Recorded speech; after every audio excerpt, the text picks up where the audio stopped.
You're listening to Amazing Radio. This is Amazing Afternoons. Delighted to say that we have Joe P on the line with us right now. Joe has joined us from New Jersey. Joe, how's it going?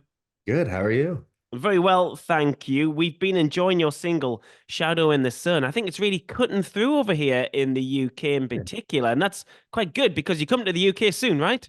That's right. I am. Yeah, I'm excited. I'm getting ready. It's like it's sneaking up every day. I'm like, I should probably start practicing. Oh my God. Yeah. Good, Yeah. good, good stuff. Good stuff. Now, yeah, I mean, we've got these shows coming up, and I understand you're gonna add a couple of shows on after the Great Escape as well, in Manchester and London as well. So that's really exciting. We'll speak about that in a Yeah. moment, I'm sure. But I want to get into the process of this single and the record, which is rumored to be coming out later in the year as well. Yeah. You seem pretty self-sufficient. You seem very talented. You're able to play everything. Was that the kind of process on this record? Yeah, this was really fun. This was I did have someone James actually, this guy James Flanagan helped me out on this one. And it was the first time I had someone there, which has been pretty great because I usually, yeah, like I'm doing everything alone in my basement here in New Jersey, or I'll go to the studio in New York City at Atlantic, and it's great. And I can do everything on my own. I really can, but it's a lot more fun when someone else is there. Like it's just a little more fun. And it's also good just to have someone to bounce the idea off of. And I'll sit alone and I'll go through 10 song ideas and I might skip over stuff that's good or think something that's bad is good or vice versa. But if someone's there and they hear you play something, they go, "Oh, what was that? Hang on, slow down. What was that?" That is cool because it just that little bit of help right there and to make you stop and look at something you're doing from an outside perspective is huge for me because like when you're alone, you have to do that yourself. You have to kind of like trick yourself to stand outside of yourself and look at you and go, "Oh, that's a good lyric or that's a good melody or whatever." So it was actually good this time having some help in that department where I was still kind of doing everything alone, jumping from instrument to instrument, but I wasn't just kind of losing my mind with my dog in my basement. It was kind of great. Yeah. That's good. It's good. It's refreshing, and it's good to have that, like you say, another pair of ears on the project as well. You know that must be good. But what about deadlines as a solo artist? And are you're obviously someone who are very proficient as well from a producing point of view as well. When you get an idea down, how do you set the deadlines as to when it's done, Joe? Because if you've got Oof. the talent, when is it done? When is it ever done? It's never done. I'm the worst with that. I mean, and that is the problem. It's like this was the first time I ever had real deadlines. Before this, it was always so much more kind of lenient and it's an EP, it's a single, whatever. But this was like there's deadlines and the worst part is that it was more like there was a series of deadlines where it was get it done by this day if you'd like to have it out by this day. So it was kind of one of those things too where it was like it was a deadline, but it wasn't like if I missed it, I couldn't put the record out. It was more just like, well, you're gonna have to put it out later then. And so it was like, oh man. So it did, man. It felt like I was back in school. Like I realized that part of me, even if it's for music, is the same as it was for chemistry or history or whatever. Because I was up. I remember I waited to the last second, basically. I kind of was sitting around and whatever and I just got all these emails that were like what's the status on this. I heard about the A&R emails going back and forth and my manager called me. He's like, man, like you gotta get this done, whatever. And I just like almost it felt like it really did feel like school. I just went down to my basement and in like 2 days I got like all these lyrics done and all this stuff that I really loved too. But it was really funny. I always, even since I was out of it before school, in school, and now I need that like nudge at the end that's like, you gotta finish this. Like you gotta get this done. So it was a cool process, but it was like having that fire under me was actually kind of nice at the end there. I never had that. Yeah, I guess, and that comes from the professionalism, I guess, from working with such a big major label as well, which I guess will, like you say, it gives you kind of regimented deadlines, but it also it opens doors as well, doesn't it? Being under such a big umbrella, I mean, that's going to open up your audience to so big, and Yeah. we're seeing it with this single. It's happening. It's cutting through over here in the UK, and it sounds like your old EPs, and it sounds like your old singles still. So it's still you, Joe. Yeah, it's good, good. That's great. I'm happy about that. Yeah, I'm excited to play it. Yeah, it's good. So the record hopefully coming out later in the year. You Mhm. said you had deadlines, but how long were you actually working on the project for? what do they always say? You have your whole life to make your first record, and then you have like a couple months or something to make your second. So I guess, but you know what's funny? In my case, I feel the opposite. I feel like sure I had my whole life, whatever, but I did these EPs before and whatever, that it really was a lot of brand new material that was starting only, months and weeks leading up to it being handed in. So it did kind of feel like it was all created within a kind of time frame leading up to the album out of thin air. But it was I don't know, it was cool just kind of like, trying to get these ideas together. And then when you stay in such a groove, I have never worked on music so much and so many days in a row. And it was really cool to do that because that's almost like what gave it the sound I think that it will have as like an album. You know what I mean? I think that's what's going to do it is that I did a lot of the vocals in those like 2 or 3 days where I had to like had the gun to the head and it was like, okay, let's go down there and do all the vocals in a couple days.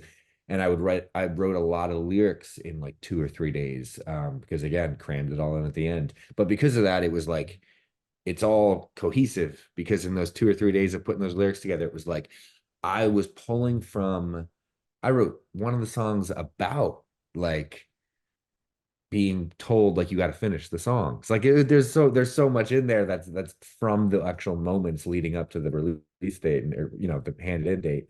Um, that it doesn't feel like I had my whole life to write it. It feels like I kind of really put it together the way you properly are supposed to, like leading up to it. But yeah, so hopefully it comes out, I think in like late August would be is what I think the date that I ended up getting it pushed to was. It was supposed to be like, who knows, probably June or something like that. But yeah, we're in August. We're handing it in late. That's good. That's good. We're excited to hear the full thing. I've actually had a sneaky peek and it sounds really good, but Oh, the listeners good. won't Good. get to hear that Awesome. yet.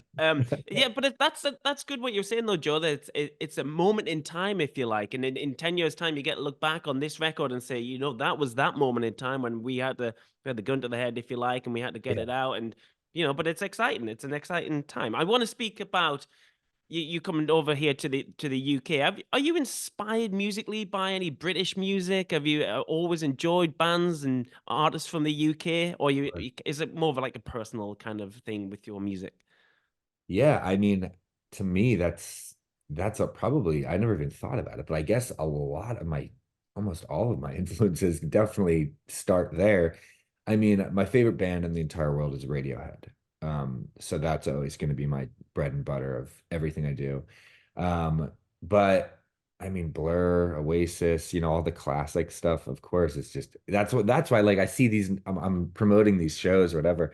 And when I type in like Manchester, I'm like, oh, that's cool. It's like I'm just thinking of bands and 1975, I went and saw them here, like, when they were first getting big and stuff. So it's cool. There's a more influence than I thought there was, but now that I'm going there, I'm starting to all that's starting to come up and I'm starting to actually have to think about it a little. And it's actually really interesting. Portishead, I mean, I don't know. I love a lot of stuff kind of from over there that I think but I think that's it seems like because I've toured the UK and Europe before in another project I was in, and the crowds were so much better than here. It was crazy. Like I have no problem saying that. It was 100% uh every show was great. Everyone was there and it really felt like it was for the music. Really felt like it was about having fun. It wasn't a cool contest, how it can get here a little bit, especially like New York, LA. But I feel like they were talking about like American music in a similar way that I'm talking about all the great bands from, you know what I mean? So I think it Yeah. is just when you're not from somewhere, it always just sounds different to you. It brings something out. But I also just think I truly think there's a lot of great songwriters and bands. I love bands more than anything in the world. Like as much as I must have to be a solo artist, but like I'll take, a band any day of the week, even if they last 3 years or something, just because I love the concept of four people having to be together to make the sound. And if you take one away, it's a totally different thing now. I think that's so much more I don't know, special, honestly. I really, and that's why I try to treat the live show the best I can to feel like that. I want it to feel, I don't want the like four guys in black t-shirts hidden in the back and then I'm up front. I'm like, I'll never do that. I always want it to be like, wear whatever you want, I want everyone to feel like they're, in a band when we do it, because I think that's the best presentation of any kind of music you can do. Um, but yeah, but with this tour, it stinks because I'm going to be literally completely by myself. So it's going to be, I think I'm going to do it on an electric guitar, kind of Jeff Buckley style, um, to try to get it there. But yeah, I'm excited to go there with a band eventually. That would be really great. Yeah, awesome. That's amazing how much you're influenced by British music. What's your favorite Radiohead kind of album era? Do you like more the electronic stuff or the more like early stuff or the do you know what my favorite Radiohead actually in recent times has been Moonshaped Pool, the last record. I thought was That one, amazing. that It's one really, I really do think that one got not overlooked, but I feel like Radiohead just at a certain point became like their own genre and almost like yeah. almost They a just meme exist of above their everything own. else, don't they? They Yeah. exist above everything else. That's so Yeah. good. Like that. So, but if you really listen to those songs, because that's the thing, I love Radiohead for the song aspect as much as I love the weird stuff, and I'm all for the stuff where it sounds like they don't care who's listening. I mean, I'm all for it. I'll listen to King of Limbs, the whole thing. But I love the stuff that is truly like I think OK Computer is truly the best record song wise, but my favorite is Kid A, I would say. And then to me, In Rainbows is the best combination of all of that stuff where they were like, we'll give you some songs, but we're also gonna take you somewhere as really, really far left of center. I think that's so cool. But Yeah. yeah, but Moonshaped Pool is great. Yeah, I'm always pulling up songs on that I'm like, this is I think there were a few songs. You ever see the show Ozark? Yeah. Mm. I think they dropped a few of the Ah, songs at which was pretty cool to see, like, yeah. hear the songs like on a show. It's cool. That's cool. Would you like to see or hear your music on the Netflix show? Yeah, sure. I'll take it. Why not? That'd be so cool. That would be the coolest thing in the world. I mean, like, I know, I guess it's funny though, because you hear a lot of the stuff that does get in sync and all that stuff. It's like, it seems like it has to have some type of like, I don't know. A lot of it's this kind of like mainstream sounding, whatever, especially like the reality shows and stuff like that. I Yeah, love yeah, yeah. those crazy songs. But a song, a show like that or like Black Mirror or something where it's like it has an equal weight to it that a song could have. It's like really, really cool. That would be insane to have that. Yeah. I completely agree with you. But I tell you what, I've got a current kind of peeve with when I watch. Well, sometimes it's other people in my household watching reality shows, and Yeah. then you hear like a slowed down, melancholic version of a classic indie song. Like, who Yeah. the hell's killed this? Everyone, that is it seems like that's been a thing now in movie trailers too, a lot. Yeah, Like they start a thing and all of a sudden you hear and you slowly like almost go like, I think I know, is that a David Bowie melody? yeah. Is this The Cure? Like, Yeah, but it sounds like David Bowie's like sad singing about it. Like I don't understand. And there's reverb for days. And it's like I get it because it can make something feel like big and it's you're basically just stealing a thing that's worked before in pop culture yeah, and trying to inject that into people so that they think almost subliminally like this movie's going to be great because I'm hearing something that we know already is great. yeah, But yeah, that is a funny thing, isn't it? Where it's like rather than do like a good score, I think it's a cheap way to just like not cheap, but a quick yeah, and easy way, I guess, to at least be like, this is gonna work. It's Nirvana, like let it rip. yeah. Exactly. Right. So, and sometimes it's great, but yeah, I know what you mean. Last couple, Joe. Last couple. You're coming over to the UK.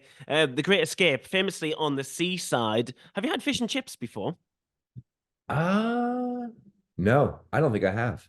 Well, you should try it in Brighton. Yeah. Fish and chips and I'm mushy peas. Do you know what mushy peas are? no, is it what I think it is? I mean, Yeah, I mean it's kind of like garden peas, but they're so like radioactive almost. They're like kind of neon green. They're kind of mushed all together, and oh, it works I can't works really wait. well with fish, battered I'll fish. try it. Yeah. Weird. And Okay. another thing you have to try is Greg's. Have you tried Greg's yet? No, So no. Greg's is like a kind of pastry chain in the UK. You'll find them in every major city. You'll definitely find them in Brighton, London, and Manchester. Okay. Uh, and try the vegan sausage roll. It's a sensation over here. Sure. Oh, okay, great. Yeah, I'm gonna try everything. I mean, that's the one thing when I was there, I didn't have a ton of time to try everything. I think I played in Manchester at the same place that I'm playing, the Deaf Institute, I guess it is, right? Yeah, definitely good Um, good venue. and they brought in like I guess a big kind of catered style, proper like English breakfast, I guess it would be, like Hmm. with all of the stuff, with all Yeah. the, Bacon and and you things. know And what? You know what though? It's like, is that a common breakfast or is it like a special thing? it's the kind of thing like manual workers would have for breakfast, you know? Okay. Real Yeah. men would have an English Sure, breakfast, yeah, it's maybe. You know hearty. what I I mean, mean? Yeah, that's what I mean. exactly.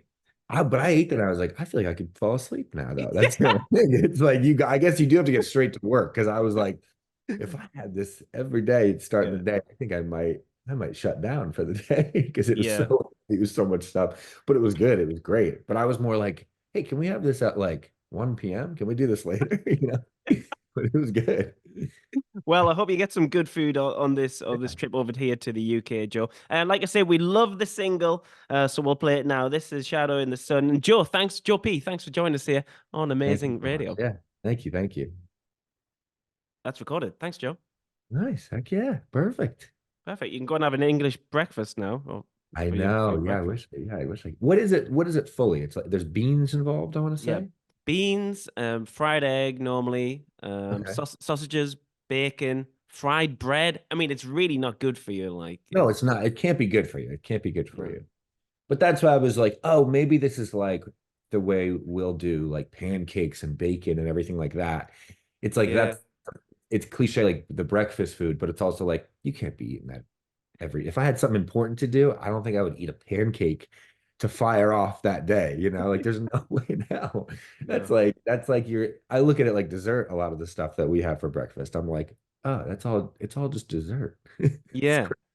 Yeah. It's Especially like horrible. American cereals and things like that, Oh, which are that's been big over the here. Yeah. that's the craziest thing because I love cereal, but it is so terribly, terrible bad for you here. And it's like you have to go and you have to pay $7 a box to get like the good for you ones. And they're Mm. still not even good for you. They're still like you're eating nothing. That's the thing. It might be good, but the thing is I learned how to just like treat things like that like dessert. So I look at everything that I used to have every day as a child as like, oh, I'll just have that. That was meant to be like ice cream. Like that's not supposed to be a how you start your day. So I still have all the things in my pantry, but it's like you break them out at like 7 p.m. as like instead of ice cream, I'm gonna have a bowl of cereal, which is crazy, but it works. It works. Oh man, that's so cool.